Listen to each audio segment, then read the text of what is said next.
Has recession been cancelled, or all those indicators which were predicting recession in the past are not valid anymore? What's happening?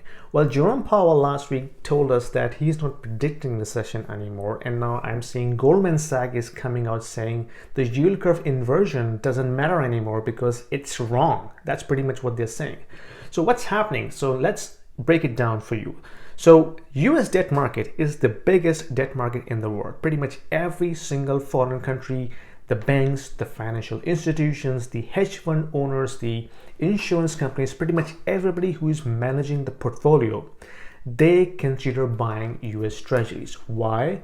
Because it carries the lowest counterparty risk, which means the US government is less likely to fail on their debt obligations.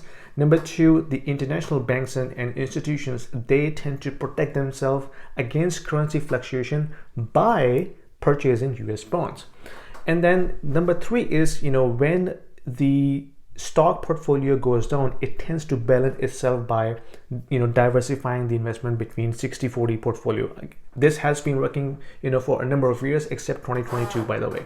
So there is a big reason why the big investors, the smart money, the big money movers put money into US treasuries. So US treasury comes in different terms: 3 months, 6 months, 10 years, 2 years, and then 30 years, right?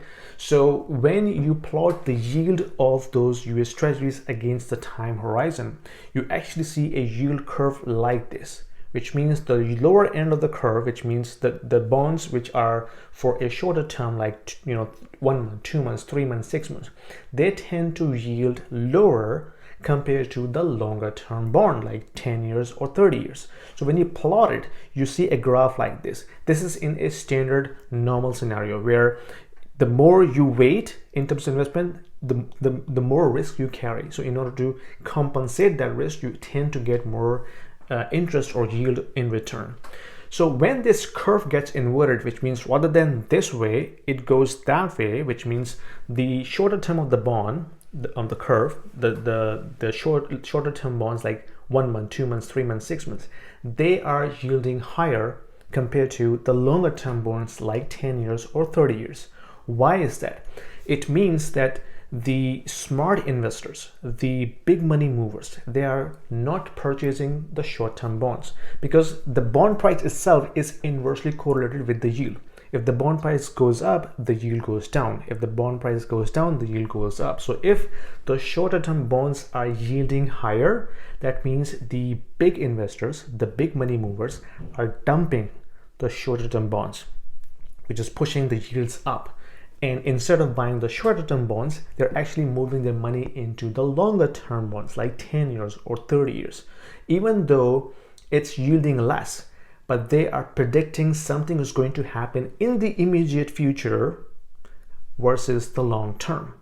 So this is what the recession prediction is all about. So the big money, the big market of the debt market is predicting that something is going to happen right now within the next 2 years or so, which may collapse or actually bring the market down versus in the long term. That's why everybody is moving that money into the longer term bond portfolio.